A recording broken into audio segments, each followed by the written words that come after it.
Hi friends, welcome back to Sports Dictator channel. IPL 2026 mini action. So sunrise Hyderabad అయితే దుమ్ములేపే retention అయితే చేసింది. So ఎన్నో అనుమానాల మధ్య తమ రిటెన్షన్ లిస్ట్ అయితే ఇచ్చింది అండ్ ప్లేయింగ్ 11 కూడా ఆల్మోస్ట్ రెడీగా ఉంది. వీడియో అంతా చూసే ముందు ఎస్ఆర్హెచ్ రిటెన్షన్ ఇవాళ నచ్చిన వారంతా వీడియోని అయితే గట్టిగా ఒక లైక్ చేయండి అండ్ హైప్ బటన్ కూడా ప్రెస్ చేయండి అండ్ కామెంట్ చేయండి యాక్షన్లో ఎవరిని కొంటే బాగుంటుంది.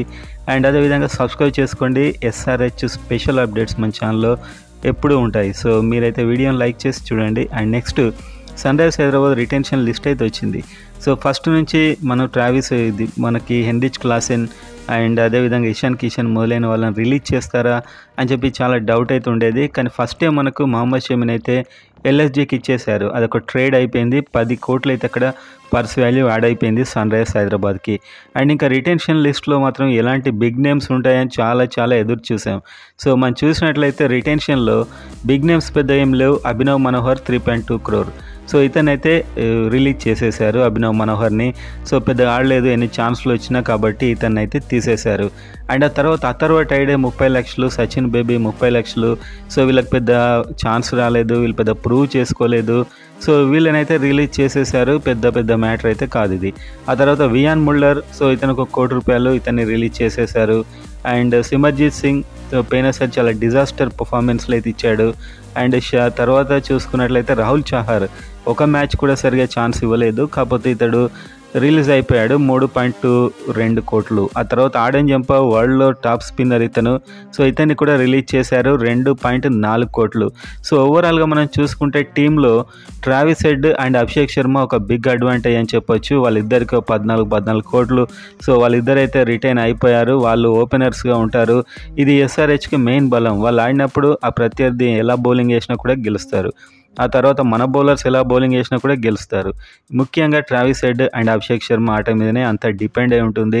మెయిన్గా అభిషేక్ శర్మ ఈసారి ఇంకా రాటుదేలాడు. ట్రావిస్ హెడ్ కూడా ఇంకా మంచి ఫామ్లోకి వచ్చేసాడు. సో ఓవరాల్గా చూస్తే ఈ ఐపీఎల్లో మళ్ళీ వీళ్ళిద్దరు స్పెషల్ అట్రాక్షన్ కాబోతున్నారు. దిమ్మ తిరిగే బిగ్ హిట్టర్స్ అని చెప్పొచ్చు. ఆ తర్వాత ముందు మనం బ్యాటర్స్ చెప్తున్నాం. అనికేత్ వర్మ కూడా రిటైన్ అయిపోయాడు. సో పోయిన సీజన్ కంటే ఈ సీజన్ ఇంకా చెలరేగే అవకాశం ఉంది అనికేత్ వర్మ. సో మనకు ఎస్ఆర్హెచ్కి సంబంధించి మన లోకల్ క్లాసెన్ అని ఇతనికి పేరు ముద్దుగా, ఎందుకంటే అలాంటి హిట్టింగ్ చేస్తాడు, మీరు చూశారు. సో ఇతడు ప్రతి మ్యాచ్లో ఉంటాడు. ఇప్పుడు మనం ప్లేయింగ్ 11 కూడా చూద్దాం. ఆల్మోస్ట్ రెడీగా ఉంది. ఇంకెవరు అవసరం అనేది కూడా చూద్దాం. ఆ తర్వాత స్మరణ్ రవిచంద్రన్ ఈ సీజన్లో చాలా మంచి ఫామ్లో ఉన్నాడు కాబట్టి ఇతనికి తీసుకున్నారు మళ్ళీ. సో 30 lakhs దాదాపు అంతే. అండ్ ఇషాన్ కిషన్ చాలా రూమర్స్ అయితే వచ్చాయి. కీపర్స్లో 2 కీపర్ రిటైన్ అయ్యారు. ఇషాన్ కిషన్కి అయితే రిలీజ్ చేస్తారన్నారు, కానీ చేయలేదు. 11.25 కోట్లు మళ్ళీ తనకు ఒక ఛాన్స్ అయితే ఇచ్చారు. ఎందుకంటే కొన్ని మ్యాచ్ల్లో అతడు తన విశ్వరూపం చూపించాడు. 1-2 మ్యాచ్ల్లో తను ఏంటో చూపించాడు. సో ఒక ఛాన్స్ అయితే ఇచ్చేశారు. సో ఈసారి ప్రూవ్ చేసుకోకుండా మాత్రం ఎస్ఆర్హెచ్ డెఫినెట్గా ఇబ్బందుల్లో పడుతుంది. మెయిన్ బ్యాటింగ్ ప్లేస్లో ఇతడు వస్తాడు. ఆ తర్వాత హెన్రిచ్ క్లాసెన్ చాలా రూమర్స్ వచ్చాయి. సో హెన్రిచ్ క్లాసెన్ 23 కోట్లు ఓవర్ ప్రైజ్డ్ అని చెప్పి, ఓవర్ వాల్యూడ్ అని చెప్పి, కానీ మొత్తానికి ఇతని మీద నమ్మకం ఉంచారు. రిలీజ్ చేసి తీసుకున్నా కూడా అతడు సెంటిమెంట్ హర్ట్ అవుతుంది కాబట్టి అతన్ని డైరెక్ట్ ఉంచేశారు. బ్యాటింగ్కు ముఖ్యమైన వెన్నెముక అన్నమాట. ఆల్మోస్ట్ ఎంటైర్ పర్స్ వాల్యూలో ఇతని మ్యాక్సిమం ఇతందే ఉంటుంది. సో ఇతని మీద విశ్వాసం ఉంచి మళ్ళీ తీసుకున్నారు. రిలీజ్ కూడా చేయలేదు, డైరెక్ట్ కొనేశారు. ఎందుకంటే ఇతనికి వేరే టీమ్స్ పోటీ పడవచ్చు అనుకున్నారేమో. ఆల్రెడీ రిటైర్ అయ్యాడు ఇంటర్నేషనల్గా. కాకపోతే మొత్తానికైతే హెన్రిచ్ క్లాసెన్ నమ్మారు. ఎందుకంటే ఒక సీజన్ అంతా ఇతడే గెలిపించాడు, ఫైనల్ దాకా తీసుకెళ్లాడు. అండ్ ఈసారి కూడా ఇతడు ఎలాంటి టెన్షన్ లేకుండా జాతీయ జట్టు ఆడకుండా ఓన్లీ లీగ్సే ఆడుతున్నాడు కాబట్టి ఇతడు డెఫినెట్గా రాణిస్తాడని చెప్పి ఇతను తీసుకున్నారు. నితీష్ రెడ్డి మనం ఎలా గెస్ చేసాం, నితీష్ కుమార్ రెడ్డి ఫ్యూచర్లో ఒక మంచి ఆల్రౌండర్, బ్యాట్స్మెన్, బౌలర్ అండ్ ఒక మెరుపు లాంటి ఫీల్డింగ్ కూడా చేస్తాడు. అండ్ ఆ తర్వాత హర్ష్ దుబే మెయిన్గా ఈ సీజన్లో ఇతడికి చాలా ఛాన్సెస్ అయితే ఇస్తారు. ఎందుకంటే లెఫ్ట్ ఆర్మ్ స్పిన్నర్, సేమ్ మనకు కోచ్ వెట్టోరీలానే. సో ఇతడికైతే ప్రతి మ్యాచ్లో ఛాన్స్ వస్తుంది. ఆ తర్వాత కమిందు మెండిస్ శ్రీలంకకు సంబంధించినటువంటి మంచి బ్యాట్స్మెన్, జస్ట్ 75 lakhs కాబట్టి రిటైన్ చేసేశారు. ఇతడికి అప్పుడప్పుడు ఛాన్స్ రావచ్చు మ్యాచ్ల్లో. సో ఇతన్ని ఇంకా నెక్స్ట్ హర్షల్ పటేల్ 8 కోట్లు. సో హర్షల్ పటేల్ కూడా ఒక ఆల్రౌండర్ కేటగిరీలోనే ఉన్నాడు. 8 కోట్లు అండ్ పేస్ వేరియేషన్స్ డెఫినెట్గా ఉండాల్సిందే. ఎందుకంటే హైదరాబాద్ ఫ్లాట్ పిచెస్, ఎలాంటి బౌలింగ్కు సహకరించని పిచెస్ మీద ఇతను పేస్ వేరియేషన్స్తోనే నెట్టుకొస్తాడు. ఒక 9 యావరేజ్ ఇచ్చిన 2-3 వికెట్లు తీస్తాడు. కాబట్టి ఇతన్ని అయితే రిటైన్ చేసుకున్నారు. ఆ తర్వాత బ్రైడెన్ కార్స్ పోయిన సీజన్లో ఒక మ్యాచ్ కూడా ఆడలేదు. సో ఈ సీజన్ మళ్ళీ రిటైన్ చేసుకున్నారు. పోయినసారి అతడు ఇంజూర్ అయ్యాడు. సో మంచి ప్లేయర్, యాక్చువల్గా T20లో ఒక ఫైర్ ఉన్నటువంటి ప్లేయర్. మెయిన్గా అసలు మనకు ఓవర్సీస్ ప్లేయర్స్కి అసలు స్థానమే లేదు. 4 ఆల్రెడీ వచ్చేసారు. ట్రావిస్ హెడ్ ఉంటాడు, and Heinrich Klaasen, and Pat Cummins, and ఇంకొక ప్లేస్ బ్రైడెన్ కార్స్ కూడా రావచ్చు. సో ఓవరాల్గా చూసుకుంటే బ్రైడెన్ కార్స్ కూడా రిటైన్ అయితే అయిపోయాడు. అండ్ ఆ తర్వాత ప్యాట్ కమిన్స్ 18 కోట్లు, కెప్టెన్, మెయిన్ ఇతను కెప్టెన్ కాబట్టి ఇతని టీంకి చాలా అడ్వాంటేజ్ కాబట్టి ఇతన్ని రిటైన్ అయితే చేసుకున్నారు. ఆ తర్వాత జయదేవ్ ఉనాడ్కడ్ 1 కోటి, ఆ తర్వాత ఇషాన్ మలింగా 1.2 crores. పోయిన సీజన్లో చాలా బాగా ఆడాడు. పేస్ వేరియేషన్స్ ఉన్నాయి. సో ఇతన్ని ఎంకరేజ్ చేస్తే మంచి బౌలర్ అవుతాడు. అండ్ స్పిన్లో జిషాన్ అన్సారీ 40 lakhs. సో ఇతను కూడా రిటైన్ చేసుకున్నాడు. 1-2 మ్యాచ్లో ఛాన్స్ వచ్చినా కూడా ఇతడు పర్లే అనిపిస్తున్నాడు. మరీ అంత వరస్ట్ బౌలింగ్ అయితే లేదు, కానీ అంత సూపర్ బౌలింగ్ కూడా వేయట్లేదు. సో ఓవరాల్గా ఇది మాత్రం ఒక 15 మంది టీం అయితే రిటైన్ చేసుకున్నారు. ఇంకొక 8 మందిని కొనాల్సి అయితే ఉంది. డెఫినెట్గా 8 మెంబర్స్ని కొనాలి. దాదాపు 22 crores ఉండొచ్చు పర్స్ వాల్యూ.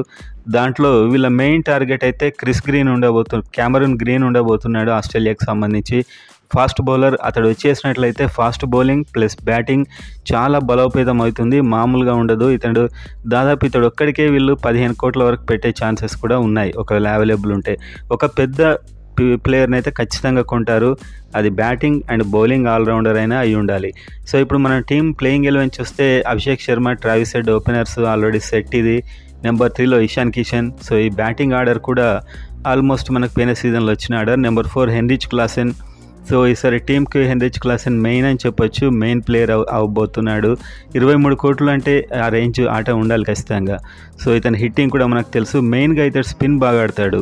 సో వేరే స్టేట్లో ఆడినప్పుడు మనకు హోమ్ గ్రౌండ్ కాకుండా స్పిన్ ఆడే ప్లేయర్ మాత్రం హెన్రిచ్ క్లాసెన్. అందుకోసమే ఇతనికి ఇంత డబ్బు పెడుతున్నారు. వేరే టీమ్స్లో మిస్టరీ స్పిన్నర్స్ ఉన్నారు. సో వాళ్ళని డీల్ చేయాలంటే ఇతడు ఖచ్చితంగా ఉండాలి. ఆ తర్వాత నెంబర్ 5లో అనికేత్ వర్మ.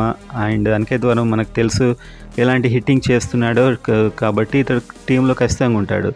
నెంబర్ 6 నితీష్ కుమార్ రెడ్డి. ఇతడు కూడా బ్యాట్స్మెన్, బౌలర్. పోయిన సీజన్లో బౌలింగ్ వేయలేదు, ఇంకా ఇంజురీతోనే ఉన్నాడు అప్పటికి. ఈ సీజన్లో బౌలింగ్ అండ్ బ్యాటింగ్ రెండూ చేస్తాడు. సో 6 ప్లేస్ అయితే కన్ఫర్మ్. అండ్ ఇక్కడే ఒక batting or bowling allrounder Cameron Green ఈ ప్లేస్లో తీసుకునే అవకాశం అయితే ఉంది. 7th ప్లేస్లో కొంచెం ఇక్కడ మనకు కనిపిస్తుంది, ఖాళీగా అనిపిస్తుంది. ఎవరో ఒకరిని ఇక్కడ కొనాల్సి అయితే ఉంటుంది డెఫినెట్గా. టోటల్ 3 స్పాట్స్ మాత్రమే వేకెంట్ ఉన్నాయి. ఆ తర్వాత ప్యాట్ కమిన్స్ నెంబర్ 8లో బ్యాటింగ్ కొద్దిగా చేయగలడు, బౌలింగ్ అయితే చేస్తాడు. అండ్ కెప్టెన్ మీకు తెలుసు ఇతడు. అండ్ హర్షల్ పటేల్ మంచి బౌలర్ కమ్ బ్యాట్స్మెన్ కూడా, కొంచెం బ్యాటింగ్ కూడా చేయగలడు హర్షల్ పటేల్. నెంబర్ 10 హర్ష్ దూబే. యాక్చువల్గా హర్ష్ దూబే మంచి బ్యాట్స్మెన్. సో SRH చూసుకుంటే కంప్లీట్గా బ్యాటింగ్ కమ్ బౌలింగ్ ఈ 2 ఫీచర్స్ చూసే తీసుకుంటున్నారు అందరినీ. అండ్ 11-12 అయితే 2 ప్లేసెస్ ఖాళీ ఉన్నాయి, ఒక ఇంపాక్ట్ ప్లేయర్ కూడా. సో ఓవరాల్గా 8-9 మంది సెట్ అయిపోయారు టీంలో. 9 మందికి అయితే ఎలాంటి ప్రాబ్లం లేదు. ఇంకొక 2 ప్లేసెస్ అయితే మంచి టీంలో ప్లేయింగ్ 11లో ఉండేలాంటి ప్లేయర్స్ని కొనాల్సి అయితే ఉంది. దాదాపు ఒక 22 crores వరకు ఉంది. సో అలాంటి ప్లేయర్స్, టాప్ ప్లేయర్స్ ఇద్దరిని అయితే ఖచ్చితంగా కొనాలి. అండ్ మిగతా 30 lakhs ప్లేయర్స్ని అలా కొనేస్తారు. ఎందుకంటే టీం ఆల్మోస్ట్ ఒక 20 మెంబర్స్ దాటాలి కాబట్టి కొంచెం డబ్బు పెట్టి ఇంకా మిగతా 30 lakhs ప్లేయర్స్ని, చిన్న ప్లేయర్స్ని అయితే కొంటారు. ఒక 2 టాప్ బైస్ అయితే ఉంటాయి. 10 crores ఇద్దరు మంచి ప్లేయర్స్ని అయితే కొనాల్సి ఉంది. ఇంకా ఓవర్సీస్ ప్లేయర్స్ అయితే కష్టమే, ఎందుకంటే 3-4 ప్లేసెస్ ఆల్రెడీ ఉన్నారు, సెట్ అయి ఉన్నారు. సో ఫారిన్ ప్లేయర్ కాకుండా లోకల్లో మంచి టాలెంటెడ్ ప్లేయర్ అవసరమైతే ఫారిన్లో కెమెరూన్ గ్రీన్. సో అతడికి ఎంతకు వెళ్తుందో తెలీదు. అతనికి వీళ్ళకి సాధ్యమయ్యే అమౌంట్ వేస్తే అతన్ని కొంటారు. ఇంకా అతన్ని కొనినట్లయితే బ్రైడెన్ కార్స్ను పక్కన పెట్టి ఇతన్ని తీసుకుంటే టీం మామూలుగా ఉండదు ఇంకా బ్యాటింగ్. ఎందుకంటే అతని హిట్టింగ్ ఎలా ఉంటుందో మీరు చూశారు కొన్ని మ్యాచ్ల్లో, 6 అవలీలా కొడుతుంటాడు. సో ఓవరాల్గా ఇదైతే సన్ రైజ్ హైదరాబాద్కి సంబంధించినటువంటి రిటెన్షన్ లిస్ట్. ఎలా ఉందనేది కామెంట్ చేయండి.